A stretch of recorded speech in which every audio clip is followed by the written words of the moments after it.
దేవుని ప్రియులను సంఘమైన మీ అందరికీ తండ్రి అయిన దేవుని నుండి ప్రభు అయిన యేసుక్రీస్తు అన్ని కృపయు సమాధానమును అనుగ్రహింపబడాలని దేవుని వేడుకుంటూ ఉన్నాను. ప్రియులారా, మరి రోమీయులకు రాసిన పత్రిక 8వ అధ్యాయంలో మనం సాగుతున్నాం కనుక ఈ దినము కూడా కొంత లేఖన భాగం వెలుగులో మనం నడవడానికి ప్రయత్నం చేద్దాం. మనం ధ్యానిస్తున్నటువంటి ఈ పత్రికలో ఉన్నటువంటి విడగొట్టిన 16 అధ్యాయాల్లో పెద్ద అధ్యాయంగా దీన్ని పరిగణ చేయొచ్చు. ఒక విధంగా పౌలు గారు చాలా విషయాలు రాస్తున్నారు. రెండో విషయంగా ఏం చెప్పొచ్చు అని అంటే, దేవుడు క్రీస్తు యేసునందు మనకు అనుగ్రహించినటువంటి జీవితము కేంద్ర స్థానం లేకపోతే కేంద్ర స్థాయి అనుకోండి. ఒక విధంగా పినకిల్ స్టేజ్ అంటుంటాం కదా, ఆ ఉన్నతమైనటువంటి స్థాయితో నిండి ఉన్నటువంటి జీవితం ఎలా ఉంటుందో ఈ 8వ అధ్యాయం చూపెడుతుంది. ప్రియమైన వాళ్ళారా, మొదలుపెట్టిన దగ్గర నుంచి మనం వెళ్తున్నటువంటి ఈ యాత్ర ప్రయాణం ఎలా ఉంది అని అంటే, క్రీస్తు యేసునందు దేవుడు మనకు వాగ్దానం చేసినటువంటి ఆ శ్రేష్టమైన జీవితము జీవించడానికి దేవుడు మనకు ఏ రీతిగా సహాయం చేస్తున్నాడు అనేది 8వ అధ్యాయం మనకు నేర్పిస్తున్న విషయం. ప్రియమైన వాళ్ళారా, మన జీవితంలో రెండు అంటే కొరవడినట్లయితే ఈ 8వ అధ్యాయంలో ఉన్నటువంటి సారాంశమును మనం గ్రహించలేమని చెప్పొచ్చండి. మొదటిది ఏమిటి అని అంటే దేవుని ఎడల ప్రేమ, రెండోది ఏమిటి అని అంటే మన పాప జీవితం ఎడల ద్వేషం.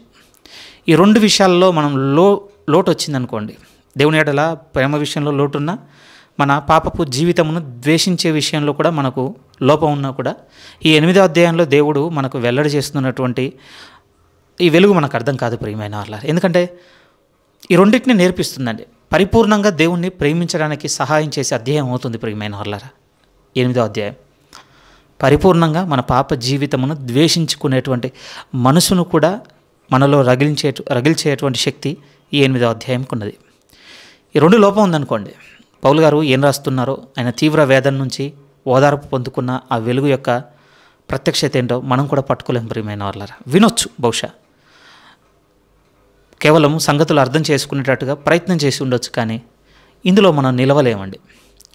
సో నేను సంఘమైన మిమ్మల్ని కోరుకుంటుంది ఏమిటి అని అంటే, ఈ రెండు విషయాలలో మనం ఖచ్చితంగా దేవుని వైపు చూడాలి. పరిపూర్ణంగా ఆయనను ప్రేమించేది, రెండవది మన పాత జీవితమును ద్వేషించుకునే మనసులో మనం ఎదిగితేనే ఈ అధ్యాయంలోనే వెలుగు చూడగలం. ఏం నేర్పిస్తుంది ఈ అధ్యాయం మనకు అని అంటే, స్థిరముగా ఒక మాట చెప్పొచ్చు, దేవుడు మనకు అనుగ్రహించిన పరిశుద్ధాత్మతో నిండి ఉన్న జీవితం ఎలా ఉంటుందో ఈ అధ్యాయం నేర్పిస్తుంది. ప్రియమైన వాళ్ళారా, ఎందుకు దేవుడు పరిశుద్ధాత్మతో మనల్ని నింపుతున్నాడు అంటే క్లియర్గా 7వ అధ్యాయం ఆధారం చేసుకొని చెప్పొచ్చు. ఎందుకనంటే, నన్ను నేను విడిపించుకోలేకపోయి ఉన్నాను, మిమ్మల్ని మీరు విడిపించుకోలేకపోయి ఉన్నారు రాసిన పౌలు గారు కూడా ఆయన విడిపించుకోలేకపోయి ఉన్నాడు కనుక ఆ విడిపించుటకు వచ్చిన ఆయన గురించే 8వ అధ్యాయం అంతా చెప్పబడింది. అయ్యో, నేను ఎంతటి దౌర్భాగ్యుడను, ఇట్టి మరణమునకు లోనగు నా శరీరం నుండి నన్ను ఎవడు విడిపించును? ఎవరు విడిపిస్తారో 8వ అధ్యాయం అంతా చెబుతుంది. ప్రియమైన వాళ్ళు ఎవరు అనంటే, దేవుడు ఆయన కుమారుని ద్వారా మనందరికీ వరముగా అనుగ్రహించినటువంటి పరిశుద్ధాత్మ దేవుని శక్తి వలననే మనం విడిపింపబడగలము. ఓకే, పోయిన వారం యేసుక్రీస్తుని మాట్లాడారు కదా బ్రదర్, మళ్ళీ ఇప్పుడు పరిశుద్ధాత్మ అంటున్నారు ఏంటి అని అంటే, మనం వేరు చేయలేమండి వీళ్ళలో ఉన్న ఐకమత్యమును. తండ్రి నేనును, యేసుక్రీస్తు వారు నేను, పరిశుద్ధాత్మ దేవుని. ఎందుకంటే ఈ 8వ అధ్యాయము 10, 11, 12, 13 వాక్యాల వరకు ఇంటర్చేంజబుల్గా చూడగలం. ప్రియమైన వాళ్ళు, దేవుని ఆత్మ అంటాడు, క్రీస్తాత్మ అంటాడు, పరిశుద్ధాత్మ అంటాడు. చెబుతున్నదంతా ఒక విషయం గురించే, కానీ ముగ్గురి పరిచర్యను పౌలు గారు అక్కడ చూపిస్తున్నారు. నా యందు దేవుడు క్రియ చేయుచున్నాడు. ఒక విధంగా చెప్పాలి అంటే, అందులో తండ్రి చేస్తున్నాడా, కుమారు చేస్తున్నాడా, పరిశుద్ధాత్మ దేవుడు చేస్తున్నాడని మనం అడుగుతుండొచ్చేమో, కానీ ఆ జీవితంను అనుభవించి రుచి చూస్తూ చూడగలుగుతున్నటువంటి పౌలు గారికి మాత్రమే అర్థం, దేవుడు నా యందు క్రియ చేయగలుగుతున్నాడు.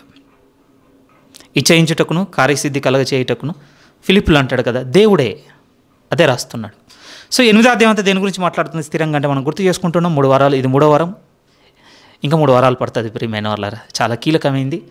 అలానే ఎందుకు మాటికి రిపీట్ చేస్తున్నాను అని అంటే, ఈ రిపిటేషన్ ద్వారానన్నా కొన్ని సంగతులైనా మన హృదయం పట్టుకుంటాయని. నేను పరిపూర్ణంగా ఏం చెప్పడం లేదు. ప్రియమైన వాళ్ళారా, ఈ 39 వాక్యాల్లో చాలా నిగూఢమైన లోతు ఉన్నది. మనము ఏమనాలి, జస్ట్ సరిహద్దులు తాకుతున్నాం అంతే. కానీ రిపీట్ చేయడం వల్ల మీ హృదయంలో నా హృదయంలో ఈ సంగతులు నింపబడితే, మన ఏకాంత సమయం ముందు మన జీవితంలో ఎదురయ్యేటువంటి పరిస్థితులలో ఇందులో విషయాలు మనకు గుర్తు వచ్చి కొంత మన మనసును ధ్యానంలోనికి తీసుకెళ్తాయని, మెడిటేషన్లోనికి. ఆ రీతిగా దేవుని శక్తిని మనం పొందుకుంటా ఉన్న ఆలోచనతో ఈ అధ్యాయం మాటికి రిపీట్ చేస్తున్నాను. మొదటి 4 వాక్యాల్లో మనం స్థిరంగా ఏం చూస్తున్నామని అంటే, నేను ఏ విధంగా విడిపింపబడ్డానని పౌలు గారు రాసి, ఇప్పుడు క్రీస్తు యేసునందున్న వాడికి ఏ శిక్షా విధి లేదు. ఎందుకు అంత గొప్ప ఆపాదన ఆయన జీవితంలో ఆపాదించుకుంటున్నాడు అని అంటే ఆయనకు అర్థమైంది ప్రియమైన వాళ్ళు, నేను ఇప్పుడు క్రీస్తు యేసునందు ఉన్న కారణమును బట్టి దేవుడు నేను చేసిన ప్రతి పాపం యొక్క శిక్షాఫలం అంతటిని ఆయన ఇప్పుడు క్షమించి ఉన్నాడు, నా ఎడల రద్దుపరిచి ఉన్నాడు. నాకు ప్రతిగా ఆయన కుమారుని యందు దాన్ని ప్రక్షాళన చేసి ఉన్నాడు అన్నటువంటి విషయమును వెలుగులో చూసుకున్న తర్వాత అంటున్నా, ఇప్పుడు నిండు మనసుతో దేవుని స్తుతిస్తున్నాను. క్రీస్తు యేసునందు ఉన్న కారణమును బట్టి నా దేవుని ముందు నాకు ఏ శిక్షా విధి లేదు. అది మనిషి చేసింది కాదు, సాక్షాత్తు దేవుడే. ఎందుకంటే ఈ సృష్టికి పూర్వం ఉన్న ఆయన దైవత్వం కలిగి ఉన్న ఆయన, కానీ పాప శరీర ఆకారంతో ఈ భూమి మీదకి వచ్చి ఉన్నాడు నా నిమిత్తము, పాపమునకు ప్రతిగా ఆయన శిక్షింపబడి ఉన్నాడని ఈ 4 సంగతులను బట్టి ఆయన గొప్పగా ఆనందించగలుగుతున్నాడు. ఇది దేవుడు చేసిన కార్యము. అందుకోసం ఇప్పుడు నాకు ఏ శిక్షా విధి లేదు. ఆ తర్వాత ఇంకొకటి ఏమన్నాడు అనంటే, పాపం నివారణ చేయబడుటకు, పాపం యొక్క బలవంతం నుంచి కూడా నన్ను విడిపించుటకు ధర్మశాస్త్ర సంబంధమైన నీతి విధిని అంతటిని నా యందు నెరవేర్చి ఇప్పుడు పాపం యొక్క బలవంతం కింద నుంచి కూడా నన్ను విడిపించి ఉన్నాడు, నా యందు పాప నివారణ చేసి ఉన్నాడు అన్న విషయాన్ని మొదటి 4 వాక్యాల్లో పంచుకున్నాడు. ప్రియమైన వాళ్ళారు, వింటున్నప్పుడు ఓకే, ఇది యేసుక్రీస్తు వారే చేసి ఉన్నారు, ఆయనలో ఉన్నటువంటి ఈ 4 విశిష్టమైన గుణములందు ఇది నెరవేర్చబడి ఉన్నది. నా గతానివి, నా వర్తమానాన్ని, నా భవిష్యత్తు పాపములన్నీ క్షమింపబడి ఉన్నాయి. ధర్మశాస్త్ర సంబంధమైన నీతి విధి కూడా నెరవేరిపోయింది యేసుక్రీస్తు నందు ఉన్నందుకు. ఇక ఎలా ఉన్నా పర్వాలేదు, ఇక అంటే నేను వినేశాను కనుక, నేను ఒప్పుకుంటున్నాను కనుక అలాంటి జీవితం నాలోనికి వస్తుందంటే పౌలు గారు అలా చెప్పడం లేదు. ఆత్మను అనుసరించి నడుచుకునే వారు ఎవరైతే ఉంటారో వారి యందు ఈ జీవితం కనపడుతుందనేది పౌలు గారి యొక్క సాక్ష్యం ప్రియమైన వాళ్ళ అధ్యాయంలో. అందుకోసం అంటాను క్లియర్గా, ఆత్మను అనుసరించి నడుచుకొను మన యందు ఇవన్నీ నెరవేరే. ఇప్పుడు ఆత్మను అనుసరించి నడుచుకుంటున్న కారణమును బట్టి శిక్షా విధి లేదు, ఆత్మను అనుసరించి నడుచుకుంటున్న కారణమును బట్టి ధర్మశాస్త్ర సంబంధమైన నీతి విధి నెరవేర్చబడింది, ఆత్మను అనుసరించి నడుచుకుంటున్న కారణమును బట్టి పాప మరణముల నియమం నుండి నేను విడిపింపబడి ఉన్నాను. అది కేంద్రమైన వాక్యమని మీకు పోయిన వారం గుర్తు చేయడం జరిగింది. రైట్, ఇప్పుడు నేను ఆత్మను అనుసరించి నడుచుకుంటున్నానా లేదా అనేది మనకు ఎలా తెలుస్తుందంటే వెంటనే 5వ వాక్యం నుంచి 8వ వాక్యం వరకు చాలా లోతుగా, నిజంగా ఆ పదాల కూర్పు ఎలా ఉంటుందంటే రాసినవి చాలా కొద్ది పదాలే కానీ ఎంతో లోతైనటువంటి ఆలోచనతో పౌలు గారు ఆ మాటలు రాయడం జరిగింది. ప్రియమైన వాళ్ళరా, మనల్ని ఒక పరీక్ష కిందికి తీసుకొస్తున్నాడు. ఇప్పుడు చెక్ చేసుకోండి, మీరు ఆత్మానుసారులుగా ఉన్నారా, శరీరానుసారులుగా ఉన్నారా? ఆత్మను అనుసరించి జీవించుచున్నారా, శరీరం అనుసరించి జీవించుచున్నారా? ఇప్పుడు మిమ్మల్ని మీరే పరీక్ష చేసుకోండి అని ఆయన ఒక డిఫరెన్స్ రాశాడు అక్కడ చాలా లోతుగా. శరీరానుసారులు శరీర విషయముల మీద మాత్రమే మనసుంతురు, ఆత్మానుసారులు ఆత్మ విషయముల మీద మనసుంతురు. పోయిన వారం మనం దాన్ని ధ్యానిస్తున్నప్పుడు మనం ఏం గుర్తు చేసుకోవడం జరిగింది అని అంటే, నిజమే, అసలు నా మనసు కావచ్చు, లేకపోతే ఈ దేహంతో నేను చేసే పనులు కావచ్చు, అవి శరీరానుసారంగా ఉన్నాయా, ఆత్మానుసారంగా ఉన్నాయని కొంచెం లోతుగా చూడడానికి ప్రయత్నం చేశాం ప్రియమైన వాళ్ళారా. కొంచెమే కానీ మాటికి ఆ సంగతులను జ్ఞాపకం చేసుకొని మనం ధ్యానించడాన్ని బట్టి మన జీవిత విధానమే మనకు చెప్తుంది, మన ఆలోచన విధానం మనకు చెప్తుంది. మనం శరీరానుసారులుగా దినదినం నడుచుకుంటున్నామా, ఆత్మానుసారులుగా దినదినం నడుచుకుంటున్నామా? ఒకవేళ శరీరానుసారులుగా మనం నడుచుకున్నాం అనుకోండి, పాప మరణముల నియమమే మనం ఎందుకు క్రియేట్ చేస్తుంది, ఫలితం బయటికి ఏమొస్తుంది? మరణం. బయటికి ఏమొస్తుంది? దేవుణ్ణి సంతోషపరచని జీవితం. ఫలితం ఏం బయటకు వస్తుంది? దేవునికి విరోధమైనటువంటి నడవడిక.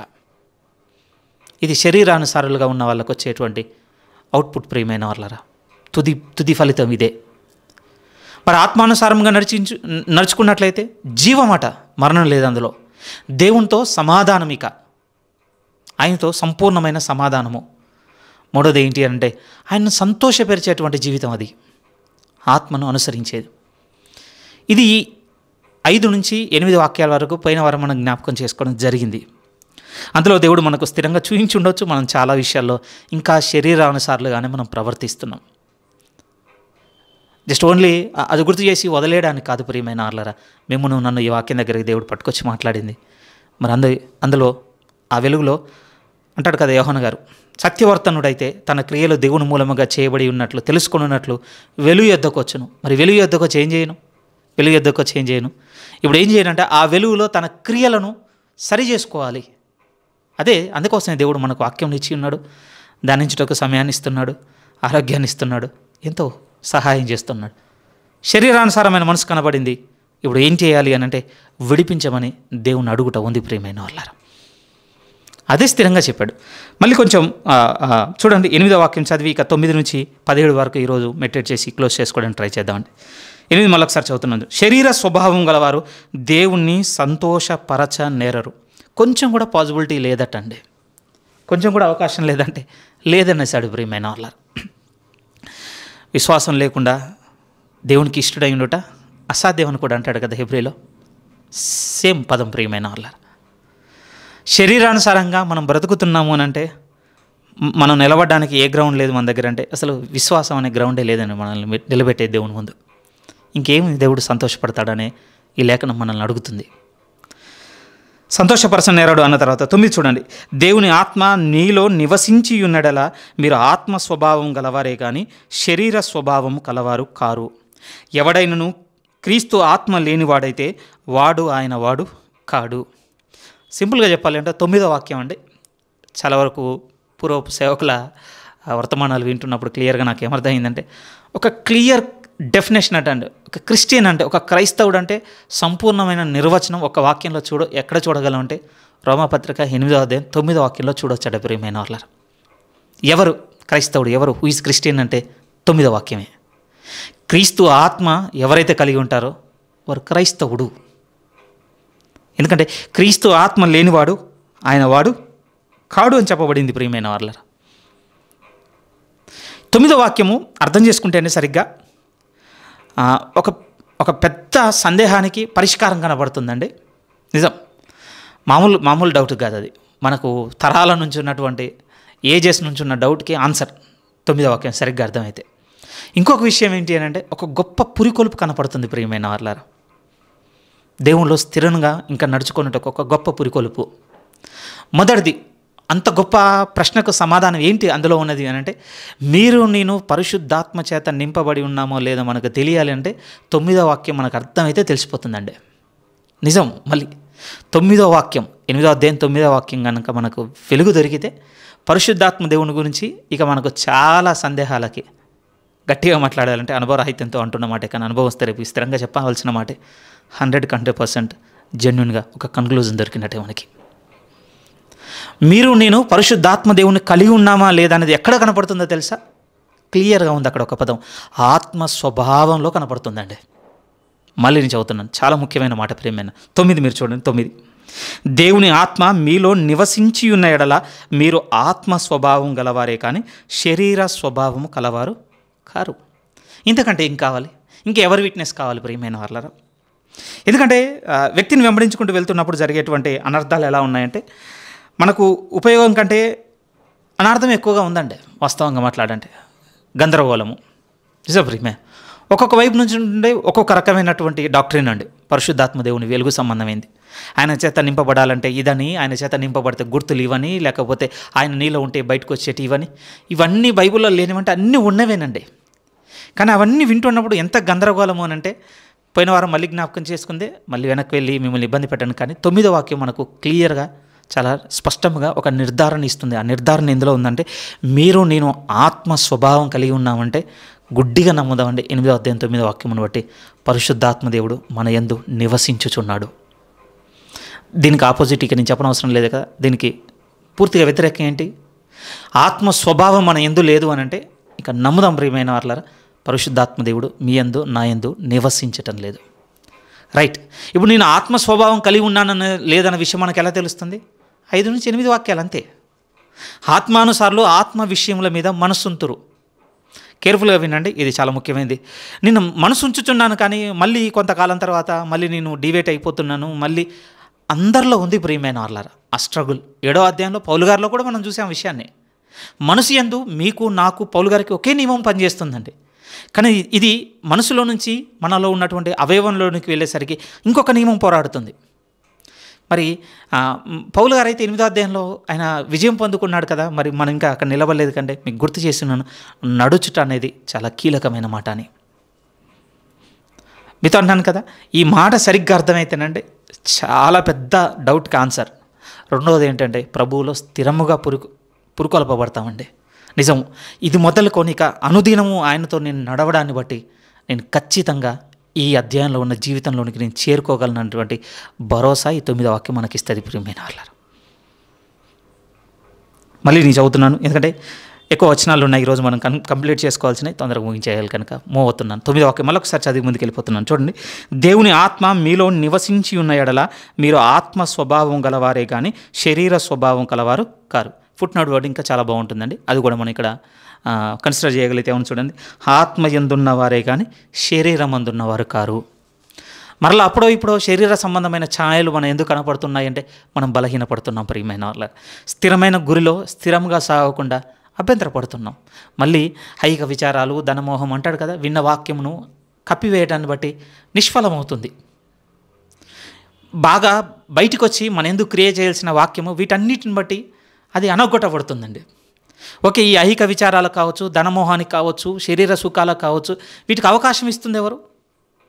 సింపుల్గా చెప్పొచ్చు, ఎంతకాలం ఈ ఆత్మానుసారంగా నడుచుకుంటాను, మళ్ళీ ఒకసారి పాత జీవితం నన్ను డోర్ నాక్ చేసింది, ఫ్రీగా ఉన్నాను కదా, డోర్ ఓపెన్ చేయటం లేదని నేను అనటం లేదు, ప్రియమైన చేస్తున్నాం. కానీ ఇక స్థిరముగా చేయని చోటుకు మనం నడవాలంటే ఈ ఆత్మ స్వభావంతో అనుదినం ఒక్కొక్క అడుగు వేసుకుంటూ నడుచుకుంటూ సాగడమే. ఇది నడకండి, పరిగెత్తేది కాదు. ఇక్కడ నిలబడ్డాను, నాకు ముగింపు వచ్చేయాలంటే వచ్చేది అంతకన్నా కాదండి. వింటున్నప్పుడు ప్రియమైన వాళ్ళరా, క్రీస్తులో జయ జీవితం ఎలా ఉంటుంది అంటే మనందరికీ ఇష్టమైందేనండి. ఆశ కూడా ఎలా ఉంటుందంటే జయ జీవితం పట్ల వెంటనే వచ్చేస్తే బాగుండు అని ఉంటుందండి. కానీ వ్యక్తిగతంగా నేను ఆలోచన చేసుకుని అనుకునేది ఎప్పుడు వస్తే ఏం చేద్దాం, ఒకసారి ఆలోచించండి. What next? ఓకే అనుకుందాం, అన్నిటి మీద దేవుడు విజయాన్ని ఇచ్చేశాడు. ప్రతి దురాశ మీద, ప్రతి మోహం మీద, ప్రతి ఆశ మీద, ఇక ప్రతి దుష్టత్వం మీద, అన్నిటి మీద విజయాన్ని ఇచ్చాడు. విజయాన్ని ఇవ్వగానే ఏంటి? మీ దగ్గర నా దగ్గర ఆన్సరే లేదండి వాట్ నెక్స్ట్ అన్నదానికి. అలానే ఇందులోనే ఉండిపోవాలని నేను చెప్పటం లేదు, కానీ మనం అనుకుంటున్నాం చూసావా, ఇక్కడే నిలబడి ఎండింగ్ చూడాలి, దానికి చెక్ పెట్టడానికి మాట చెప్తున్నాను. ఏం చేస్తాను నెక్స్ట్ నేను? దాన్ని ఖచ్చితంగా ప్రభుత్వం నడిచి పొందుకుంటేనే మనకు అర్థమవుతుంది ప్రియమైన వాళ్ళ. ఆయనతో నడిస్తేనే కదా మనకు ఆయన ఏం చేయమంటాడో, ఎందుకు చేయమంటాడో చెప్పేది. ఆయనతో నడవకుండా పొందుకున్నది ఏం చేయాలో కూడా మనకు తెలియకుండా పోతుందండి. నిజమే. అందుకోసం పౌలు గారికి అన్నాడు, అననీయ తన కళ్ళు తెరిచి బాప్తిసం ఇచ్చి పరిశుద్ధాత్మ నింపబడని ఆయన్ను ఆశీర్వదించిన తర్వాత ఈ అధ్యాయం రాయడానికి ఎంతకాలం పట్టింది చెప్పండి? మోర్ దెన్ 15 to 20 years వరకు టైం పట్టింది. 20 ఏళ్లలో ఆయన జీవితంలో ఏం చూడగలంటే ప్రభుతో నడిచిన అనుభవం చూడగలం.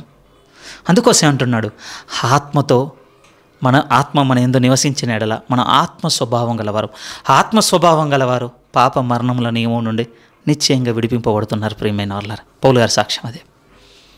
ఒకవేళ క్రీస్తు ఆత్మ లేని వాడైతే ఆయన వాడు కానే కాడు. ఎందుకు ఈ మాట అంటున్నాడు అని అంటే చాలా అత్యంత కీలకమైన విషయాలు ఆ తర్వాత రాస్తున్నాడు ప్రియమైన వాళ్ళారు.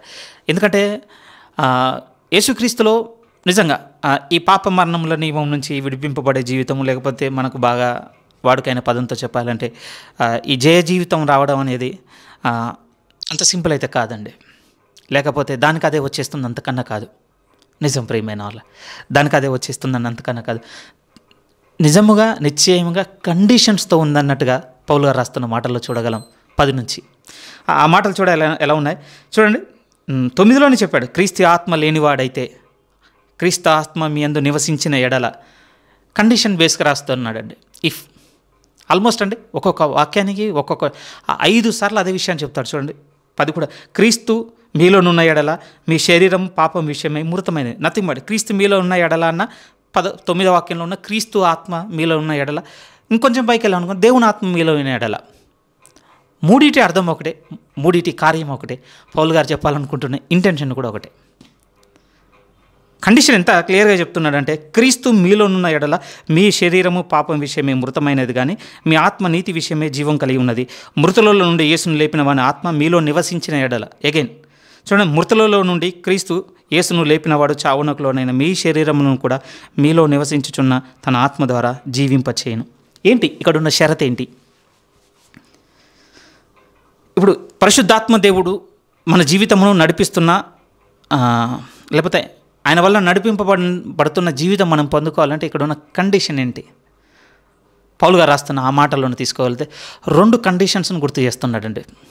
ఒక విధంగా 2. మొదటిది ఏంటంటే యేసుక్రీస్తుతో మనకున్న సంబంధమును. పరిగణలోకి తీసుకొస్తున్నాడు. క్రీస్తు ఆత్మ మీలో ఉన్న ఎడల, క్రీస్తు మీలో ఉన్న ఎడల, దేవుని ఆత్మ మీలో ఉన్న ఎడల అంటున్నాడు. మీరు ఆత్మ ఎడల ఉన్న ఎడల, ఇలాంటి కండిషన్తో రాసుకొస్తున్నాడు కదా. ఏ 2 విషయాలు ఇక్కడ పెడుతున్నాడు పౌలు గారు అంటే 2 విషయాలను. ఒకటి ఏంటంటే ఇప్పుడు క్రీస్తుతో మనకున్న సంబంధం ఏంటి, ఒక right relationship with Jesus Christ అనుకోండి. 2వ విషయాన్ని ఏమంటున్నాడంటే ఆ సంబంధానికి మన స్పందన ఏంటి. సంబంధం ఉండగానే సరిపోదు కదండి. ఉదాహరణకు అనుకుందాం, ఇంటికి బంధువులు వస్తారండి, వాళ్ళతో మనకున్నది ఏంటి, రిలేషన్. వాళ్ళు మనకు ఏదైనా అవ్వచ్చు, అన్నలు అవ్వచ్చు, లేకపోతే ఇన్లాస్ అవ్వచ్చు, లేకపోతే పెద్దోళ్ళు అనుకోండి, చాలా ఉన్నాయి కదా బంధుత్వాలు. వాళ్ళు మన ఇంటికి వస్తారు, వాళ్ళు మనతో ఉన్నదాన్ని రిలేషన్ ప్రియమైన వాళ్ళ ఇంటికి వచ్చిన తర్వాత వాళ్ళు మనం రిసీవ్ చేసుకునే విధానం ఉంటుంది చూసారా, రెస్పాన్స్ అండి. ఆ రిలేషన్స్కి మనం ఇచ్చేటువంటి రెస్పాన్స్. పౌలు గారు కూడా అదే రాసుకుంటూ వస్తున్నాడండి. మొదటి 4 వాక్యాలు ఏం చూసాం మనం, నిశ్చయంగా చెప్తున్నాడు, ఆ క్రీస్తు యేసునందున్న కారణాన్ని బట్టి ఇక నేను విడిపింపబడి ఉన్నాను, ఆత్మను అనుసరించి జీవించుచున్న జీవితమును బట్టి పాప మరణం నుండి నాకు విడుదల వచ్చేసింది. ఇప్పుడు ఆత్మను అనుసరించే జీవిస్తున్నానా లేదా నాకు ఎలా తెలుస్తుందంటే ఒక డిఫరెన్స్ తీసుకొచ్చాడు. నువ్వు శరీర స్వభావం కలిగి ఉన్నావా, ఆత్మ స్వభావం కలిగి ఉన్నావా చూసుకో. ఈ పోలిక తీసుకురాగానే వెంటనే మళ్ళీ ఎక్కడికి తీసుకెళ్తున్నాడంటే ఇప్పుడు పరిశుద్ధాత్మ దేవుడు నా యందు నివసించుచున్న కారణమును బట్టి నేను ఇప్పుడు ఆత్మ స్వభావం కలిగి ఉన్నాను. ఒకవేళ క్రీస్తు ఆత్మ నా యందు లేదనుకో, అసలు నేను క్రీస్తు వాడనే కాదు. కన్క్లూజన్ చెప్పేసిన తర్వాత ఇప్పుడు మరి ఆత్మ నా యందు నివసిస్తుంది అని అంటే అయిపోలేదు ఊరికే. ఇప్పుడు ఆ ఆత్మదేవుని చేత నా జీవితం నిర్మింపబడడానికి ఒక కండిషన్ రాస్తున్నాడు. నిజంగా అది ఎలా ఉంది అంటే ఇప్పుడు ఆ పరిశుద్ధాత్మ దేవుడు నా యందు ఉండి ఆయన రెండింటిని చేస్తున్నాడు. ఆ రెండిట్లో మొదటిది ఏంటంటే యేసుక్రీస్తు నా రిలేషన్ బిల్డ్ చేస్తున్నాడు. యేసుక్రీస్తు నా రిలేషన్. ఇప్పుడు యేసుక్రీస్తు నా రిలేషన్ బిల్డ్ అవ్వడం అంటే నాతో పాటు యేసుక్రీస్తు రిలేషన్ కూడా బిల్డ్ అవ్వాలి కదా, అంతే కదండి. ఇప్పుడు యేసుక్రీస్తుకు నాకు లేకపోతే దేవునికి నాకు ఉన్నటువంటి రిలేషన్ మన ఇద్దరి రిలేషన్ని బిల్డ్ చేస్తున్నాడు. ఈ రిలేషన్ బిల్డ్ చేయడంలో అండి ఇప్పుడు మన రెస్పాన్స్ ఏంటో కూడా మన ఎందుకు క్రియేట్ చేస్తున్నాడు అదే చెప్తున్నాడు అండి. ఓకే, అక్కడ అంత డీటెయిల్గా ఈ అర్థాలు వచ్చేటట్టుగా లేదు కదా అంటే అగ్రీ చేస్తాను ప్రియమైన వాళ్ళారు. కానీ మనం మెడిటేట్ చేస్తే 9 నుంచి 13 వాక్యాల్లో పౌలు గారు చెప్తున్న విషయం అదే. ముందు చూద్దామండి, రిలేషన్ చూద్దామా. యేసుక్రీస్తు మన రిలేషన్ ఎందులో కనపడుతుంది అని అంటే పరిశుద్ధాత్మ దేవుడు మన యందు నివసిస్తూ యేసుక్రీస్తు మనకు ఒక రైట్ రిలేషన్ బిల్డ్ చేస్తున్నాడు అనే విషయం ఎందులో తెలుస్తుంది, 2 జరిగిస్తున్నాడు. ఆ రెండిట్లో మొదటిది ఏంటో తెలుసా, చూడండి 10వ వాక్యం మళ్ళీ చదువుతున్నాను. క్రీస్తు మీలోనున్న ఎడల మీ శరీరము పాపం విషయమే మృతమైనది, కానీ మీ ఆత్మ నీతి విషయమే జీవం కలిగి ఉన్నది. మన ఆత్మ జీవించేదిగా చేస్తున్నాడటండి. ఇది యేసుక్రీస్తు మనకు సంబంధం లేకుండా అవ్వదు ప్రియమైన వాళ్ళరా. నిశ్చయంగా చెప్పొచ్చు క్రీస్తు ఆత్మ లేనివాడు ఆయన వాడు కాదన్నాడు కదా. ప్రతి అన్యుల్లో ఇది లేదండి. ఆత్మ విషయమే వారు జీవించుట లేదు. ఎలా తెలుస్తుంది ఆత్మ విషయమే జీవించుట లేదు అని అంటే అసలు స్పిరిచువల్ థింకింగే లేదండి, స్పిరిచువల్ రెవల్యూషనే లేదు వాళ్ళకి. ఆత్మ సంబంధమైన విషయాల మీద అవగాహనే లేదు. ఎందుకు లేదు వాళ్ళు ఆలోచిస్తారా? ఫర్ ఎగ్జాంపుల్ అనుకుందాం, ఏమనుకుందాం, అప్పుడో ఇప్పుడు అంటే మన బంధువులతోనో ఇంకెవరితోనో ఏదో ఒక అనుభవం. నేను ఒక చోట నుంచి ర్యాపిడో వస్తుంటే ఆ డ్రైవ్ చేస్తున్న తను కూడా ఇక మొదలుపెట్టాడండి. సమూహం ఎందుకు వచ్చిందో తెలియదు కాన్వర్జేషన్. నేను ఇంటికి వచ్చి దిగేంత వరకు మీరు ఎందుకు క్రిస్టియన్ అయ్యారు, మీరు ఎందుకు అది ఇదే జరుగుతుండే. నేను ఇది అని ఎక్స్ప్లెయిన్ ఏదో ఎక్కువ విషయాలు ఇంకా చిన్న విషయాలు, మన జీవితం ఇది, మరణం ఇది, ఏదో ఒకటి ఉండాలి కదా, నైతికత అనేది కూడా ఒకటి ఉంటుంది కదా, ఈరోజు మొరాలిటీ అంటే ఏంటి, అసలు దైవత్వం ఏంటి, చిన్న కాన్వర్జేషన్లో అండి. ఏ దానికైనా స్పందన ఏంటి అని అంటే ఏది కూడా అవసరం లేదన్నట్టుగా, నాకు దాని మీద పట్టింపు లేదన్నట్టుగా, నేను నమ్మనన్నట్టుగా ఇలాంటి కాన్వర్జేషనే ఉండేది. నాకు అనిపించింది ఒకవేళ మాటలతోనే అర్థం ఏదైతేనండి, సింపుల్ ఒకసారి ఆలోచించండి, అతనికి అర్థమై ఉండాలి కదా.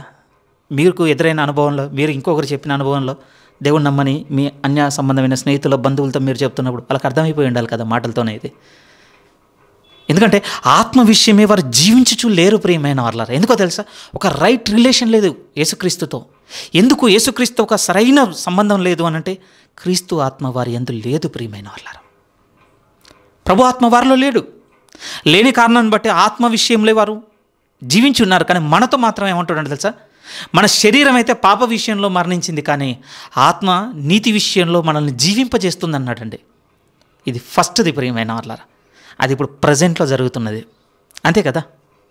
మనం శరీరానుసారాలు శరీర విషయంలో మనసు ఉంటారు, కానీ మనం ఆత్మానుసారమని నమ్మగానే కొన్ని సంగతులు దేవుడు వాక్యంను వెల్లడి చేసి మన హృదయం పట్టుకొని, అవును నా పౌరస్థితి పరలోకం అందున్న వాక్యమును పట్టుకున్నాం, నిజముగా వాడవారన్నది నిర్మలమైన ఒక నిత్య స్వాస్థ్యము దేవుడు పరలోకం నందు నాకు భద్రపరిచి ఉన్నాడని పేతురు మాట చదువుకోగానే అది హృదయంతో పట్టుకున్నాం. కొలసిలో కూడా మీరు క్రీస్తుతో కూడా మృతి నొందిన వారైతే ఆయనతో కూడా లేపడతారు, ఆయనతో కూడా లేచిన వారైతే పైన వాటి మీద కానీ భూ సంబంధమైన వాటి మీద మనసు పెట్టుకోకూడదు, పైన ఏమున్నాయి ఒక శ్రేష్టమైన దాన్ని దేవుడు సిద్ధపరుస్తున్నాడు, దేవుడు తన కుమారును. ఈ సంగతులన్నిటి మీద మనం మనసు పెట్టుకున్నామండి.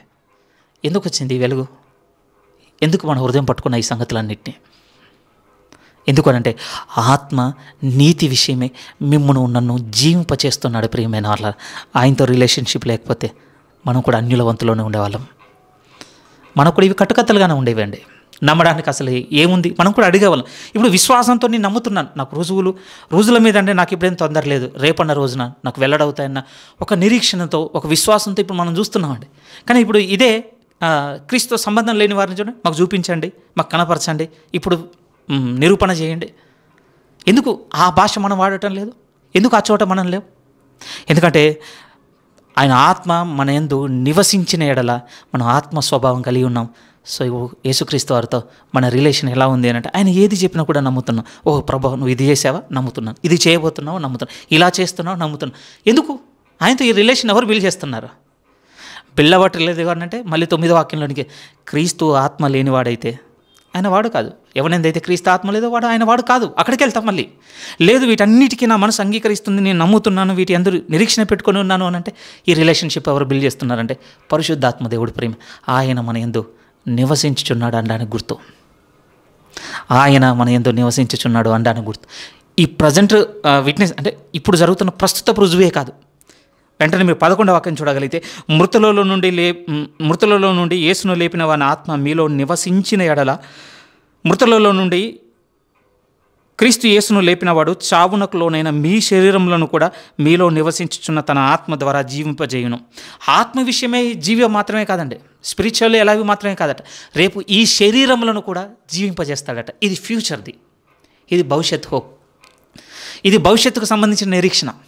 ప్రస్తుతం మాత్రమే కాదండి, ఈయనతో మన రిలేషన్ ఏ విధంగా బిల్డ్ చేస్తున్నాడు అంటే రేపు ఆయన వచ్చినప్పుడు మన శరీరములను కూడా తిరిగి లేపును. మనకు తెలుసు కదా, పునరుత్థానం అప్పుడు ఎప్పుడు జ్ఞాపకం చేసుకుంటాం కదా, ఒకరోజు వస్తుంది. ఆయన అన్నాడు, నా స్వరము విని సమాధుల్లో నుండి మనుషులు బయటకు వచ్చేస్తారు, ఆయన వారు లేపబడతారని చెప్పబడిందండి. ఇది రిలేషన్షిప్. ప్రియమైన పరిశుద్ధాత్మదేవుడు ఇప్పుడు ఆయనతో మన బంధమును ఏ విధంగా నిర్మించుచున్నాడు అని అంటే అక్కడ క్లియర్గా చెప్తున్నాడు. మన ఆత్మను నీతి విషయమే జీవింపజేస్తున్నాడట. కేవలం ఆత్మ విషయంలో జీవం మాత్రమే కాదు, రేపు ఈ మరణానికి లోనే ఈ శరీరంలోనూ కూడా రేపు తిరిగి లేపబోతున్నాడు. బాగా చూసుకోండి ప్రియమైన, చూసుకోండి అని అంటే దీనికి నాకు సంబంధం లేదన్నట్టుగా చూడకండి బాడీని. ఒకప్పుడు ఆ ఫెయిత్లో ఉండేనండి, భారంగా ఉండే, ఆటంకంగా ఉండే శరీరం. ఇప్పుడు అలా కాదు ప్రియమైన వాళ్ళరా. రేపు దేవుడు దీన్ని నూతన పరుస్తున్నాడు. దేవుడు మళ్ళీ దీన్ని జీవింపచేస్తాడండి. సో అప్పుడు ఏమనిపించింది అని అంటే రెండు ఆలోచనలు కలిగాయండి. ఒకటి, దీన్ని ప్రాపర్గా వాడాలి.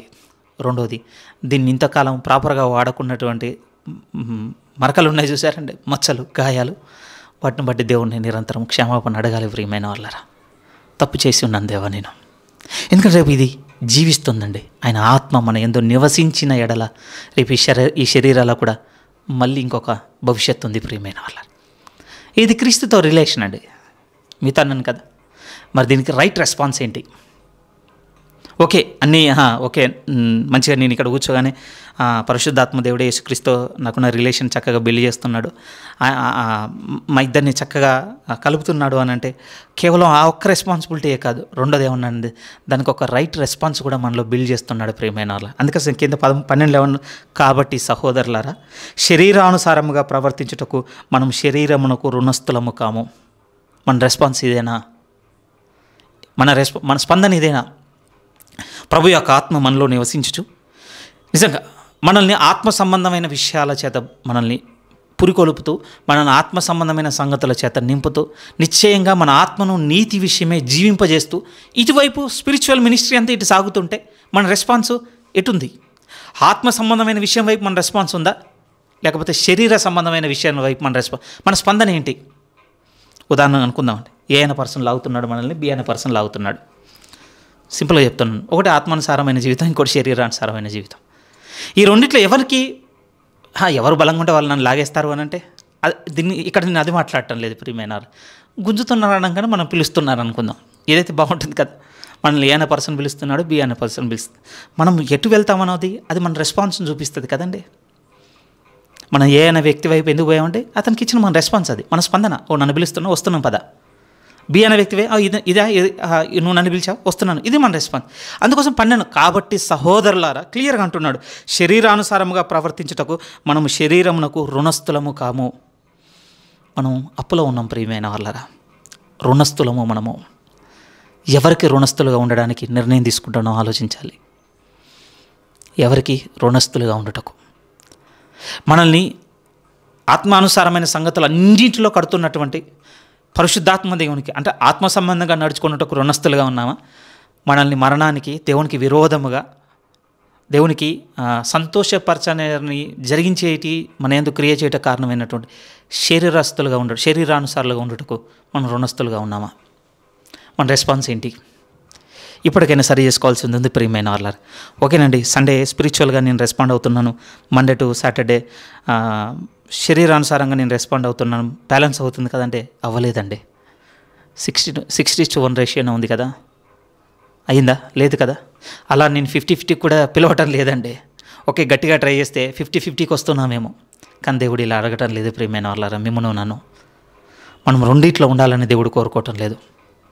దేవుడు ఏం కోరుకుంటున్నాడంటే సంపూర్ణముగా శరీరానుసారుల నుంచి విడిపింపబడి ఆత్మానుసారమయ్యేంతగా ఆత్మను అనుసరించి నడుచుకోవాలని పిలుపునిస్తున్నాడు దేవుడు 8లో. చూద్దాం 12 నుంచి మళ్ళీ. కాబట్టి సహోదరులారా, శరీరానుసారముగా ప్రవర్తించుటకు మనము శరీరమునకు రుణస్థులము కాము. మీరు శరీరానుసారముగా ప్రవర్తించిన ఎడల చావవలసిన వారే యుందురు గాని ఆత్మచేత శారీరక క్రియలను చంపిన ఎడల జీవించెదరు. సెకండ్ రెస్పాన్స్ గురించి ఏం రాస్తున్నాడు తెలుసా? దేవుడు మనల్ని హంతకులుగా ఉండటకు పిలిచి ఉన్నాడు ప్రియమైన అలారి. ఓ సేవకుడు అలానే we call to be murderers అన్నాడండి. షాకింగ్ అనిపించింది.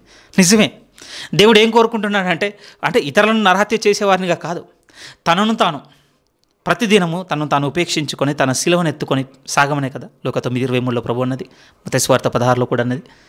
తనను తాను ఎవరైతే శారీర క్రియల విషయంలో తనను తాను చంపుకునేవాడుగా ఉంటాడో ఆత్మచేత, అలా ఆత్మచేత శరీర క్రియలను చంపేటువంటి, గట్టి పదంతో చెప్పాలంటే హంతకులుగా ఉండుటకే పిలుచుకొని ఉన్నాడు దేవుడు మనల్ని.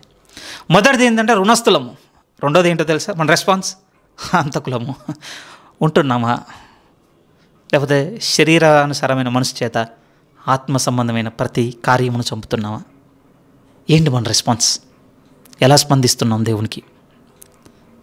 9వ వాక్యంలో అయితే ఒకటి స్పష్టంగా కనపడుతుందండి. ఏంటంటే ఆత్మ స్వభావం మీ యందు నా యందు కనపడుతుంది అని అంటే దేవునికి గట్టి స్వరంతో స్తోత్రం చెప్దాం ప్రియమైన. నీ ఆత్మను నా యందు నివసింప చేస్తున్నందుకు దేవా నీకు స్తోత్రములు. ఎందుకంటే నా వల్ల అవ్వదు, నేను ఆత్మానుసారంగా ఏం చేసినా కూడా ఉండలేను. లేదు నేను థింక్ చేయగలను, లేకపోతే నేను కొన్ని అగ్రీకి థింక్ కూడా లేదండి. ఒక అన్యం దగ్గరికి వెళ్ళి చూడండి, అంగీకరించగలుగుతాడు అనుకుంటున్నారు, ఊహించుకోగలుగుతాడు అనుకుంటున్నారు? లేదండి. ఎందుకు తెలుసా? క్రీస్తు ఆత్మ లేదు ఆయన యందు. క్రీస్తు విషయంలో వాడు మృతుడు. కానీ ఈరోజు మనం కొన్ని ఆత్మ సంబంధమైన విషయాల పట్ల నమ్మకాన్ని, విశ్వాసమును కలిగి ఉన్నాము అంటే కారణం ఏంటంటే దేవుడు ఆయన కుమారుని యందు విశ్వాసం ఉంచిన కారణమును బట్టి ఆయన వాగ్దానం చేసి ఉన్న రీతిగా పరిశుద్ధాత్మ దేవుడు మనకు అనుగ్రహించి ఉన్నాడు ప్రియమైన వాళ్ళ. ఓకే, ఇప్పుడు నేను అంగీకరిస్తున్నాను కదా, ఇక అయిపోయిందా యేసుక్రీస్తుల జీవితం అంటే? లేదు. ఇప్పుడు ఒక సంబంధంలోనికి తీసుకొస్తున్నాడు.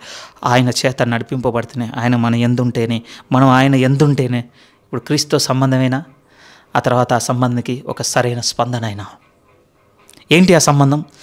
నీతి విషయంలో ఇప్పుడు నన్ను జీవింపజేస్తున్నాను నా ఆత్మని. అంతేకాదు రేపు మళ్ళీ ఆయన వచ్చినప్పుడు నా శరీరమును కూడా తిరిగి జీవింపజేస్తాడు ఆయన నిశ్చయముగా. అది మా రిలేషన్. మరి దానికి రెస్పాన్స్ ఏంటి? ఇక్కడ ఉన్నప్పుడు రెస్పాన్స్ ఏంటి అంటే మొదటిది, నేను ఇక శరీరమునకు రుణస్తున్నక ఉండలేను. ఎందుకంటే నేను ఇప్పుడు ఎవరికి రుణస్తుందంటే నా ప్రభువుకు. ఎందుకనంటే శరీర సంబంధమైన వాటన్నిటిని నాలో నుండి తీసివేసి, వాటన్నిటిని చంపివేసి నన్ను ఇప్పుడు ఆయన సొత్తుగా చేసుకొని ఉన్నాడు, నన్ను విమోచించి ఉన్నాడు, నన్ను కొనుక్కొని ఉన్నాడు. మనం చూసాం కదా ప్రియమైన ప్రభు రక్తమును గురించి ధ్యానిస్తున్నప్పుడు, దేవుడు మనల్ని ఇప్పుడు విమోచించి ఉన్నాడు శరీర సంబంధమైన ప్రతి దాని కింద నుంచి. సో ఇప్పుడు నేను ఇంకెవరికైనా రుణస్తుని అని అంటే నిశ్చయముగా నేను నా ప్రభువుకు మాత్రమే రుణస్తుడను. ఇప్పుడు నా రెస్పాన్స్ ఇది ఫస్ట్ స్టెప్. ఓకేనండి. కొన్నిసార్లు శరీర సంబంధమైనవి ప్రభు కంటే ఆకర్షణగా ఉంటుంటాయి, నిశ్చయంగా ఉంటాయి ప్రియమైన వారలారా. అవి మన బలానికి మించి ఎదురయ్యేటువంటి శోధనలు నేను కూడా అంగీకరిస్తాను. కానీ నిరీక్షణ కోల్పోవద్దు. ఈ ఆత్మను అనుసరించి దినదినం నడుచుకుంటూ సాగితేనండి, తప్పటడుగులు పడవని నేను అనటం లేదు, ఖచ్చితంగా పడతాయి ప్రియమైన. కానీ పోయిన వారం మీతో గుర్తు చేసినట్టుగా నడకను చూపిస్తున్నాడు. నడకకున్న గుణం ఏమిటి అని అంటే, ఒకసారి రాంగ్ స్టెప్ పడింది అంటే మళ్ళీ వెనక్కి తీసుకొని మళ్ళీ రైట్ స్టెప్ వేయగలం. మనకంటే మన శక్తికి మించి, మన బలానికి మించి శోధన ఎదురైనప్పుడు, అది మనం తప్పటి అడుగు పడినప్పుడు ప్రియమైన వాళ్ళ మళ్ళీ ప్రభు దగ్గరికి వెళ్ళి ఆయన క్షమాపణ కోరుకొని ఆయన శక్తిని పొందుకొని మళ్ళీ తప్పు చేసిందని సరైన అడుగుగా మళ్ళీ మనం ప్రారంభించగలం. మనకు ఉండవలసిన ఒక కట్టడ, లేకపోతే మనకు ఉండవలసిన ఒక బంధం ఏమిటి అంటే, నేను ఇక శరీరమునకు రుణస్తునిగా ఉండను. నేను ఎవరికి రుణస్తున్నా అంటే నా ప్రభువుకు. రెండవది ఏమంటున్నాడు అని అంటే, ఇలా సాగుతున్నప్పుడు అంత సింపుల్గా ఉంటుందండి. నేను శరీరానికి రుణస్తునిగా ఉండనుగా, ఇక శరీరానికి నేను టాటా చెప్పి, అంటే శరీర సంబంధమైనటువంటి ప్రతిశోధనకి నేను టాటా చెప్పేసాను, ఇక అది నన్ను ఏం చేయదు అనుకోవడానికి లేదు. ఎప్పటి వరకు తెలుసా? చంపనంత వరకు అది మన యందు ఏదో ఒక ప్రయత్నం చేస్తూనే ఉంటుంది. అది ఏదైనా కావచ్చు, ధనాపేక్ష కావచ్చు, మోహపు కావచ్చు.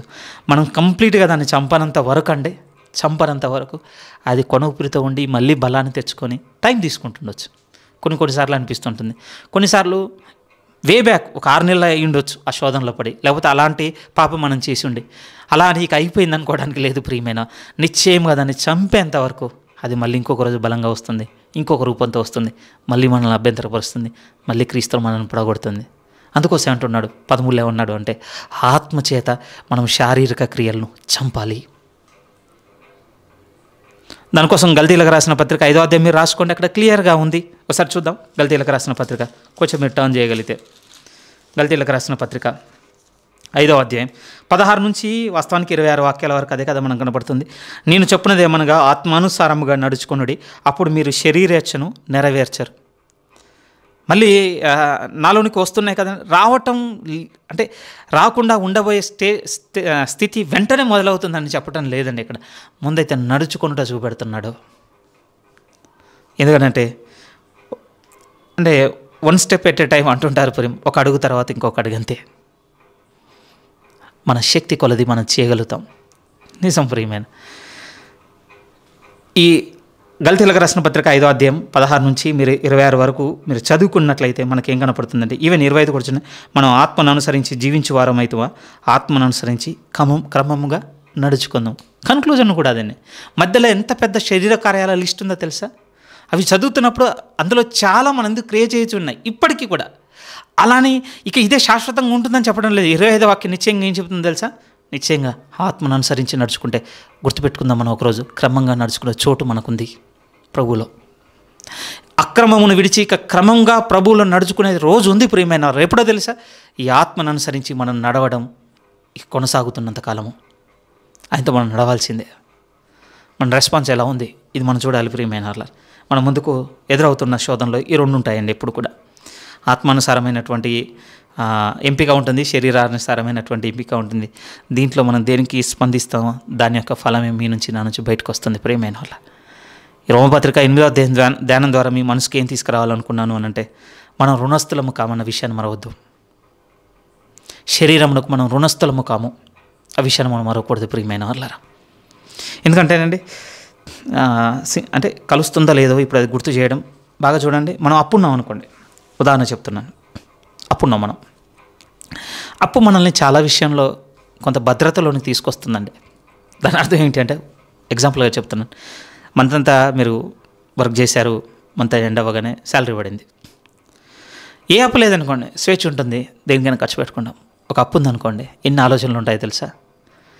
ఇప్పుడు ఆ రుణం మనల్ని ఎక్కడికి తీసుకెళ్తుంది? సంపాదించిన ఆ చేతుల కష్టాన్నంతా రుణం వైపు తీసుకెళ్తుంది. దానికి సంబంధించినవన్నీ కొంచెం క్లియర్ చేస్తేనే మళ్ళీ ఈ మంత్ అంతా కాస్త పీస్ ఆఫ్ మైండ్ ఉంటుందని, ఏవేవి అన్నెసెసరీ వాటన్నిటిని తీసేస్తాం ప్రియమైన వాళ్ళని. ఏవైతే ఇక అత్యంత అవసరం అనుకుంటాం వాటిని పరిగణ చేసుకుంటాం, మిగిలినవన్నిటిని తీసుకొచ్చి అప్పుకు మనం పే చేసేస్తామండి. ఎందుకు చెప్పండి ఆ మాట మీద ఉంటుంది? అప్పు అనే ఆలోచన కొంత మనకు కొన్ని నేర్పించింది చూడండి. ప్రభు కూడా అక్కడ వాడిన పదంతో నేను చెప్తున్నాను మనం ఇప్పుడు శరీరంకు రుణస్థలము కావు. ఇది నన్ను ఇంత బలవంతం చేస్తుంది కనుక నేను ఏదో ఒకటి చేయాలి, దీని కొరకే శరీరానుసారంగా నడుచుకోవాలి, నన్ను ఒత్తిడి చేస్తుందని ఇప్పుడు మనం బలవంతం చేసే చోట శరీరం లేదు. ఎందుకంటే దానికి చెల్లింపవలసిన వెలంతా చెల్లింపబడి ఉన్నది ప్రియమైన వాళ్ళారు. మళ్ళీ మీరు పే చేస్తున్నామంటే ఒకసారి ఆలోచించుకోవాల్సిన వారు. ఎవరం కూడా ఉదాహరణకు ఊళ్ళల్లో ఎక్కువగా ఉంటుంది, అప్పు తీసుకోవడానికి ప్రామిసర్ నోట్ రాసుకుంటారు. అప్పంతా పే చేసిన తర్వాత కాగితం చింపేస్తారండి. చెప్పేసిన తర్వాత కూడా మళ్ళీ సీరియస్గా నెల అవగానే మళ్ళీ సీరియస్గా అని పిలిచి ఇదిగో నీకు కట్టాల్సిన లాస్ట్ మంత్ అంటే నీ దగ్గర తీసుకున్న అప్పు సంబంధించిన వడ్డీ అని పే చేస్తామా? లేదండి, చాలా మెలుకుతూ ఉంటాం కదా. ఈ 12వ వాక్యం కూడా మనకు అదే నేర్పిస్తుంది, రోమా 8:12. కాబట్టి సహోదరులారా, శరీరానుసారముగా నడుచుకున్నటకు మనం శరీరమునకు రుణస్థలము కామిక. గుర్తుపెట్టుకోండి. మరి ఇంకా నన్ను బలవంతం చేస్తున్నాయంటే మళ్ళీ కొంచెం వెనక్కి వెళ్ళాలి. రోమపత్రిక 6కు మనం వెళ్ళాల్సిందే. మిమ్మల్ని మీరు ఎంపిక చేసుకోండి. ఇగో మీ ఆత్మ అంటే మీరు ఆత్మ విషయంలో మీరు జీవం కలిగి ఉన్నవారు కానీ శరీర విషయంలోనూ మిమ్మల్ని మీరు మృతులుగా ఎంచుకోండి. లేదు నేను చంపలేకపోతున్నాను అని అంటే ఓకే, అప్పుడు మనకు క్లియర్గా అర్థం కావాల్సింది ఏంటి అని అంటే ఈ దినము నేను ఆత్మను అనుసరించి నడుచుకునే కారణాన్ని బట్టి నేను బలహీనున్నయ్య అన్నాను, పాపం చాలా బలమైపోయింది, దాన్ని నేను చంపలేనని నాకు కనపడుతుంది. కానీ నేను ఆత్మను అనుసరించి నడుచుకొని ఉంటే నిశ్చయంగా ఆత్మ యొక్క శక్తి, ఆత్మ యొక్క బలము దాన్ని నేను సహించగలనని, లేకపోతే దాన్ని జయించగలనని, దాన్ని తప్పించుకోగలనని నాకు దారి చూపించేది ఇప్పుడు అంత బలంగా కనపడకపోయేదన్న కన్క్లూజన్కి వస్తాం ప్రియమైన వాళ్ళ. మరి నేను ఆత్మను అనుసరించి నడుచుకోవాలని నాకు ఎలా తెలుస్తుంది? ఆయన గైడెన్స్ నాకు ఎలా దొరుకుతుంది? వన్ వర్డ్ అండి, సింపుల్గా ఈ వాక్యమే మనకు చూపించేది ప్రియమైన వాళ్ళ. ఒకవేళ ఇలా అనుకుంటున్నాను, క్షమించండి. అందులో ఒకవేళ నాది తప్ప ఆలోచన ఉన్నట్లయితే మనం వింటున్నాం కానీ విన్నది మనతో ఉండటం లేదు ప్రియమైన వాళ్ళారా. చదువుతున్నాం కానీ చదువుతున్నది మనతో ఉండటం లేదండి. ఆలోచిస్తున్నాం కానీ ఆలోచిస్తున్నది మనతో ఉండటం లేదు ప్రియమైన. మాట్లాడుతున్నాం కానీ మాట్లాడుతున్నది మనతో ఉండటం లేదు. కొంచెం ఆలోచించబద్దులం మనతో ఎంతగా ఉంటుంది వాక్యము అనేది. నిశ్చయంగా ప్రియమైన వాళ్ళు భక్తులు అదే కదా రాసుకుంది. 119 కీర్తనలు కనపడుతుంది, దావీదు 17వ కీర్తనలు కనపడుతుంది, అవే మాటలు కనపడుతుంటాయి కదండి. అలానే వాళ్ళు మొదలైన ఎర్లీ డేస్లోనే ఏం కాదండి, వారు మన వంటి ఒడిదొడుకులు కలిగిన జీవితం చూస్తున్నారు. కానీ వాళ్ళు కూడా కోరుకొని ఉన్నారు కదా. 51వ కీర్తన, ప్రభువా నీ ఆత్మ నాకు దూరం చేయకుని బతిమలాడుకుందే కనపడింది కదా. నా అంతరంగంలో నువ్వు సత్యం కోరుకుంటున్నావు, కానీ అది నిలవన కారణాన్ని బట్టి ఇగో నేను ఇంత కీడు చేసి ఉన్నాను, దయచేసి నన్ను కరుణించుము, నన్ను కడుగుము, హిస్సోపుతో నన్ను తెల్లగా చేయము. ఆ ప్రార్థన మనకి ఏం నేర్పిస్తుంది చెప్పండి? నిరీక్షణ ఉంది ప్రియమైన వాళ్ళ ప్రభువులో. నిశ్చయంగా ఆయన ఆత్మ మన యందు నివసించిన ఎడల, మనం ఆత్మను అనుసరించి నడుచుకున్న ఎడల క్లియర్గా చెప్తున్నాడు, శారీరక క్రియలు మనం చంపగలము, ముగింపైన క్రమముగా నడుచుకోగలము. గలతీ 5:25తో క్రమముగా నడుచుకోగలము. ఇది రెస్పాన్స్ అండి. మళ్ళీ రోమిలకు రాసిన పత్రిక 8లోనికి రండి ప్రియమైన వాళ్ళ. వస్తాను కండి. ఈ రోమిలకు రాసిన పత్రిక 8వ అధ్యాయము 14 నుంచి 27 వాక్యాల వరకు ఈ 3 కలిపి ఒక్కటిగా చూడాలి ప్రియమైన వాళ్ళ. వచ్చేవారం మనం అదే చూస్తాం. 3 విషయాలు మెన్షన్ చేస్తున్నానండి. ఎందుకంటే మీకు 8వ అధ్యాయం 1 నుంచి 13 వాక్యాల వరకు కొంచెం ఒక కన్స్ట్రక్టివ్ వేలో చూడలేదా మీరు? ఒక వాక్యం తర్వాత ఒక వాక్యం ఇంకొక అర్థంలోకి నడిపించింది, అక్కడి నుంచి ఇంకొక అర్థంలోనికి చక్కగా ఒక నిర్మాణాత్మకంగా కనపడిందండి. ఇది ఈ కారణాన్ని బట్టి, ఇది ఈ కారణాన్ని బట్టి, ఇది ఈ కారణాన్ని బట్టి ఆర్డర్ కనపడింది. బట్ ఏం జరుగుతుంది? 14వ వాక్యం నుంచి 27వ వాక్యం వరకు ఎంత జంప్స్ ఉంటాయంటే, ఒకటి ఇక్కడ మాట్లాడుతుంటాడు, ఇంకొకటి ప్రకృతి గురించి మాట్లాడుతుంటాడు, ఇంకొకటి జంప్ అయిపోయి ప్రార్థన గురించి మాట్లాడుతుంటాడు. సీక్వెన్స్ కనపడదు. కానీ ఇది ఎందుకు ఇలా మాట్లాడుతున్నాడు అనేది వచ్చేవారం మనం చూస్తాం. కానీ ఒక వండర్ఫుల్ ఈ కన్క్లూజన్లో ఒక గొప్ప ఓదార్పు కలిగేటువంటి ఒక చిన్న భాగము ఈ సమయం అందు మనం మెడిటేట్ చేసి క్లోజ్ చేసుకుందాం. మీరు చూడగలిగితే రోమిలకు రాసిన పత్రిక 8:14 నుంచి, దేవుని ఆత్మచేత ఎందరూ నడిపింపబడుదురో వారందరూ దేవుని కుమారులై యుందురు. ఆ తర్వాత అంటున్నాడు, ఏలైనగా మరలా భయపడుటకు మీరు దాస్యపు ఆత్మను పొందలేదు కానీ దత్తపుత్ర ఆత్మను పొందితిరి. ఆత్మ కలిగిన వారమే మనము అబ్బా తండ్రి అని మొరపెట్టుచున్నాము. మనము దేవుని పిల్లలమనే ఆత్మ తానే మన ఆత్మతో కూడా సాక్ష్యం ఇచ్చుచున్నాడు. మనము పిల్లలమైతే వారసులము, అనగా దేవుని వారసులము, క్రీస్తుతో కూడా మహిమ పొందుటకు ఆయనతో శ్రమపడిన క్రీస్తు తోడి వారసులము. ఎందుకు ఏం చెప్పాలనుకుంటున్నారు పౌలు గారు? ఎందుకు ఇంతగా తపన పడి, ఇంతగా తాపత్రయపడి, ఇంతగా ఆలోచన కలిగి ఆత్మతో నడుచుకోవాలి, ఆత్మ నా యందు నివసించే అంటే ఆయన నా యందు నివసించాలి, నేను ఆయన యందు ఉండాలి, ఆయన క్రీస్తుకు నా సంబంధమును ఆయన బిల్డ్ చేయాలి, ఆ సంబంధానికి ఒక సరైన స్పందన నేను ఎందుకు, పరిశుద్ధాత్మతో ఈ రిలేషన్ అంతా ఎందుకు, నాకు ఆయనతో నడిపింపబడ్డం ఎందుకు, ఒక శారీరక క్రియలను చంపడము, పాపం యొక్క అధికారం కింద నుంచి విడిపింపబడ్డం, కేవలం ఇవి మాత్రమే కాదండి, వీటన్నిటి మీద వచ్చి కనపడేటువంటి ఒక అద్భుతమైన విషయం రాస్తున్నాడు పౌలు గారు. అంటే ఆత్మ మన యందు నివసించిన ఎడల మనము ఆయన కుమారులమై ఉందము. అది అసలు కారణము.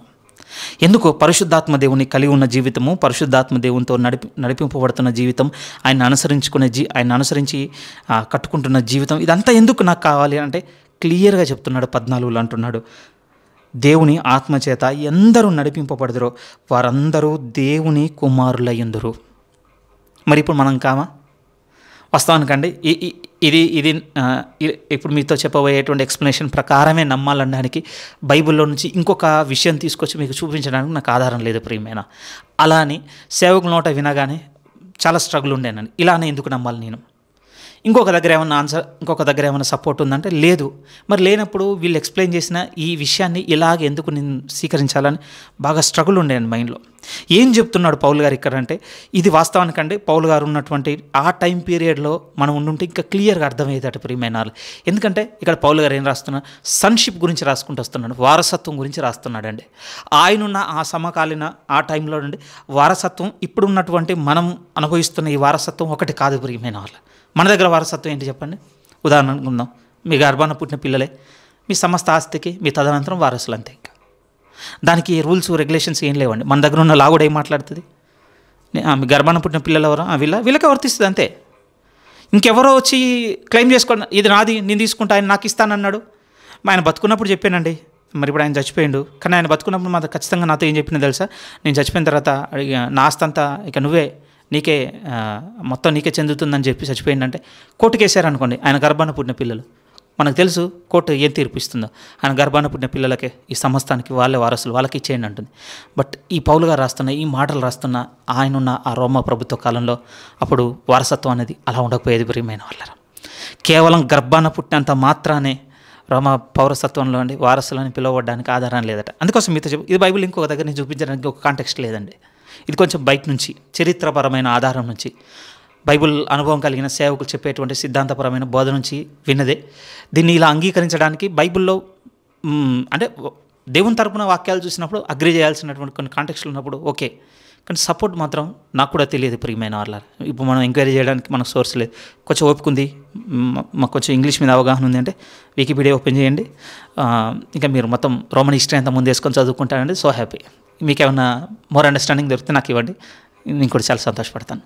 కానీ ఇక్కడ పౌలు గారు రాస్తుంది దేని గురించి అనంటే ఈ కన్క్లూజన్లో సన్షిప్ వారసత్వం గురించి రాస్తున్నాడు.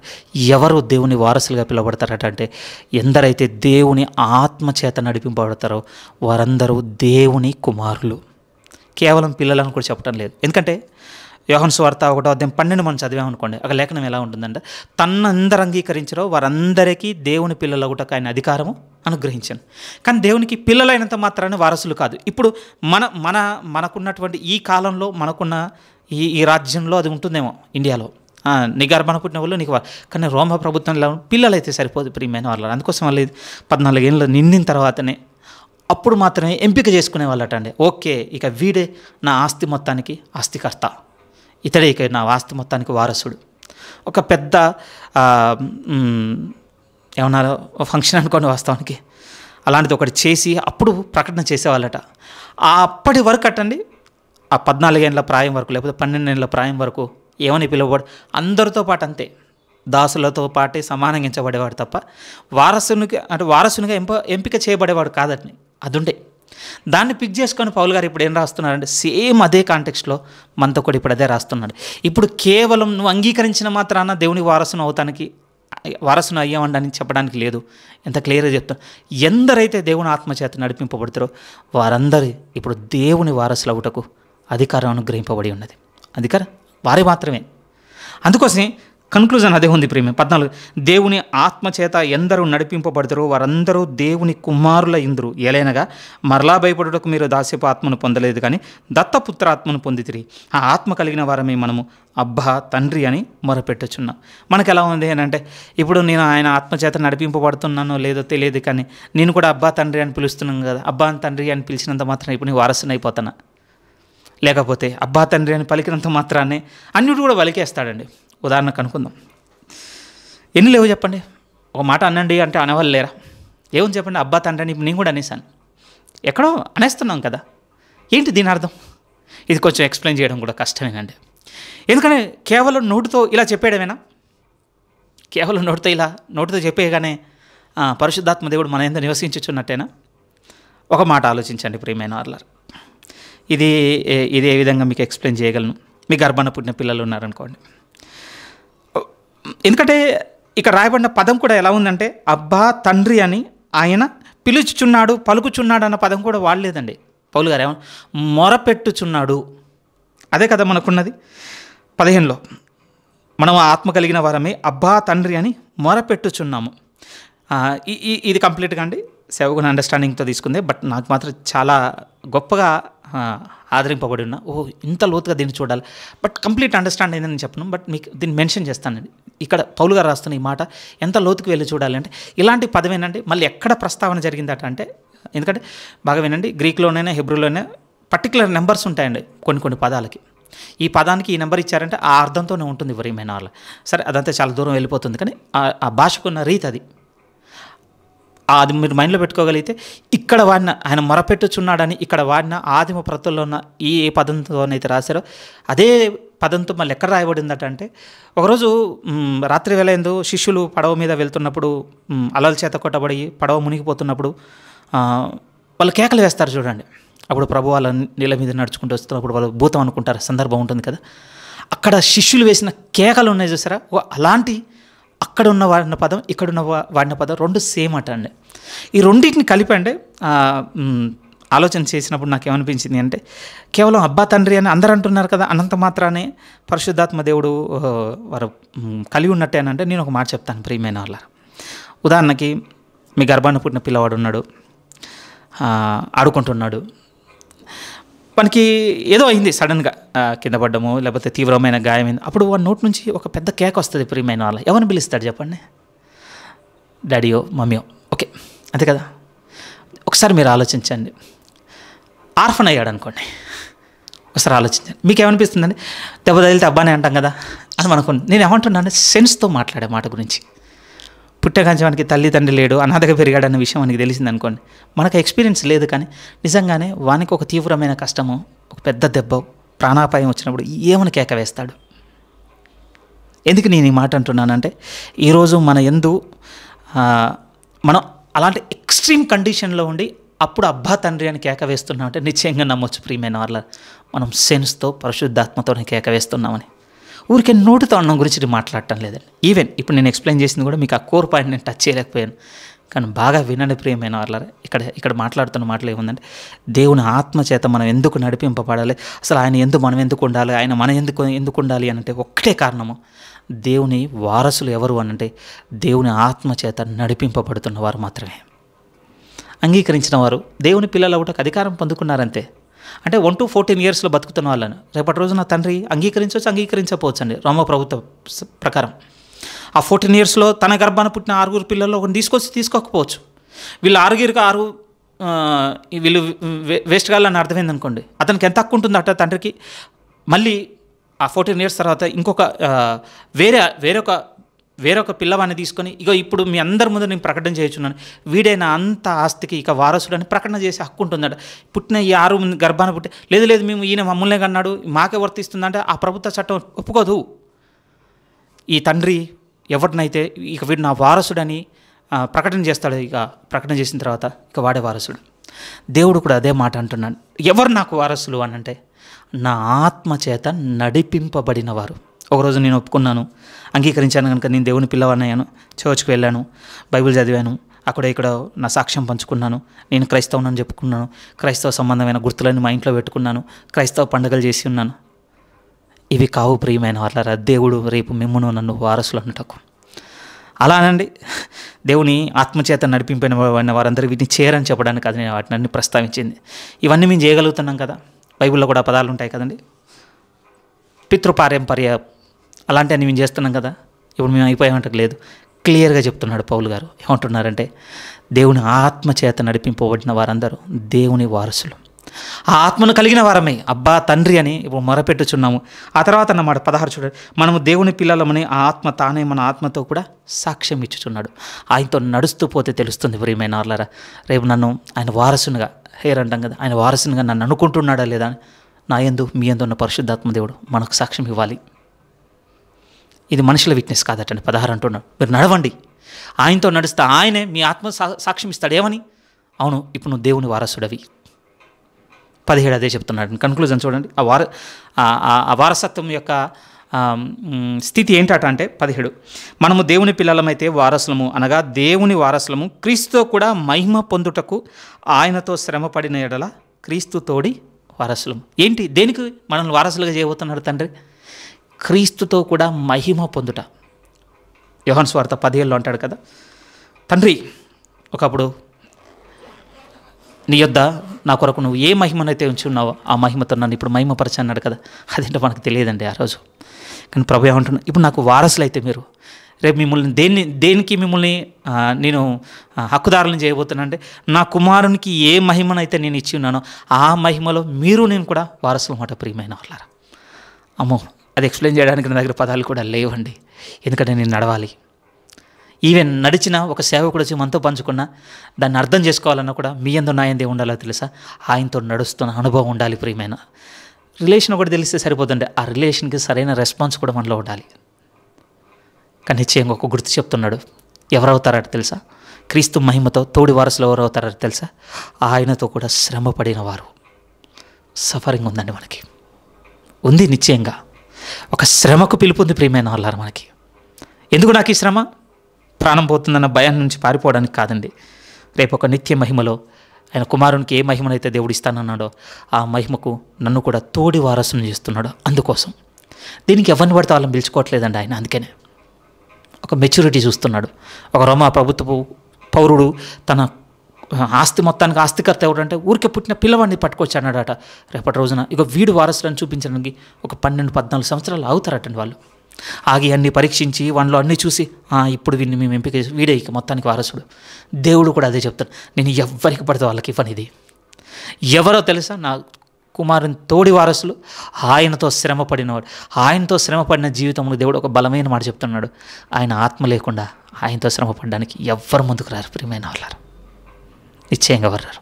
అందుకోసం అన్నాడు, అంటే క్రీస్తును కూడా దేవుడు అన్నమాట ఆయన ఆత్మచేత లేపిన ఎడల రేపు మనల్ని కూడా ఎందుకు మళ్ళీ యేసుక్రీస్తునందు కూడా అదే పరిశుద్ధాత్మ దేవుని ప్రస్తావన తీసుకుని వస్తున్నాడు. మీరు నేను బైబిల్ చదువుతున్నప్పుడు ఒకటి క్లియర్గా స్పష్టంగా బైబిల్లో చూడగలం. ప్రభు యొక్క జీవితంలో శ్రమలు ఎప్పటి నుంచి చూడగలం అంటే పరిశుద్ధాత్మ దేవునితో నింపబడిన తర్వాతనే. బిఫోర్ మీరు ఏం చూడరు ప్రియమైన వాళ్ళారా. దాని అర్థం ఆయన శ్రమ పడలేదని నేను చెప్పడం లేదు, కానీ దేవుడు ఎప్పటి నుంచో పరిగణ చేస్తున్నాడు అని అంటే ఆయన ఆత్మచేత నడిపింపబడిన జీవితం దగ్గర నుంచి పరిగణ చేస్తున్నాడు అని అంగీకరించొద్దాం మనం ఆ మాటలు బట్టి. ఎందుకు బిఫోర్ 30 లేదు అని అంటే ఒక చిన్న మాట చెప్పగలను నేను. దేవుడు పరిశుద్ధాత్మతో నింపబడిన తర్వాత దాన్ని చూస్తాను. ఓకే, నేను అగ్రీ చేస్తానండి. తల్లి గర్భంలో ఉండగానే పరిశుద్ధాత్మతో నింపబడిన ఆ మాటలు రాయబడ్డాయి ప్రియమైన వాళ్ళ. కానీ నిర్దిష్టంగా బాప్తిస్మ గుర్తు దగ్గర నుంచి కనపడుతుంది. మనకు ఒక మాదిరి, మనకు ఒక రుజువుగా ఉంది. ఎందుకంటే మీ యందు నా యందు కూడా ఆయన ఆత్మ కలిగి ఉన్న జీవితం దగ్గర నుంచే దేవుడు మనల్ని ఎన్నిక చేస్తున్నాడు అనడానికి మాదిరిగా ఉందండి. అది చాలా దూరం వెళ్తుంది, వచ్చే వారం కొంచెం లోతుగా ఉంటుంది ప్రియమైన వాళ్ళ. దయచేసి రిపీటెడ్గా చదివి ఉండండి. వాస్తవానికి 14 నుంచి 27 వాక్యాల వరకు మాటికి చదవడానికి ప్రయత్నం చేయండి. కొంచెం లోతైనవి మిగతా అన్నాను కదా, ఆర్డర్ వైజ్గా కనపడవు, ఎక్కువగా జంప్స్ కనపడుతుంటాయి. వచ్చేవారం ఇంకొంచెం లోతుగా చూద్దాం. మళ్ళీ 14 నుంచి మెడిటేట్ చేద్దాం. కానీ ఎందుకు పరిశుద్ధాత్మ దేవునితో ఇంత ముడిపడిన జీవితం దేవుడి నుంచి నా నుంచి కోరుకుంటున్నాడంటే రేపు మనల్ని వారసులుగా ఆయన ఎంపిక చేసుకోవాలనుకుంటున్నాడు. ఎంత దానికి అంటే క్రీస్తుకు ఏ మహిమనైతే దేవుడు వాగ్దానం చేస్తున్నాడు ఆ మహిమలో మనం తోటి వారసులం. అందుకోసమే శ్రమ పడుటకు ఆయనతో కూడా సిద్ధపడదాం ప్రియమైన వాళ్ళ.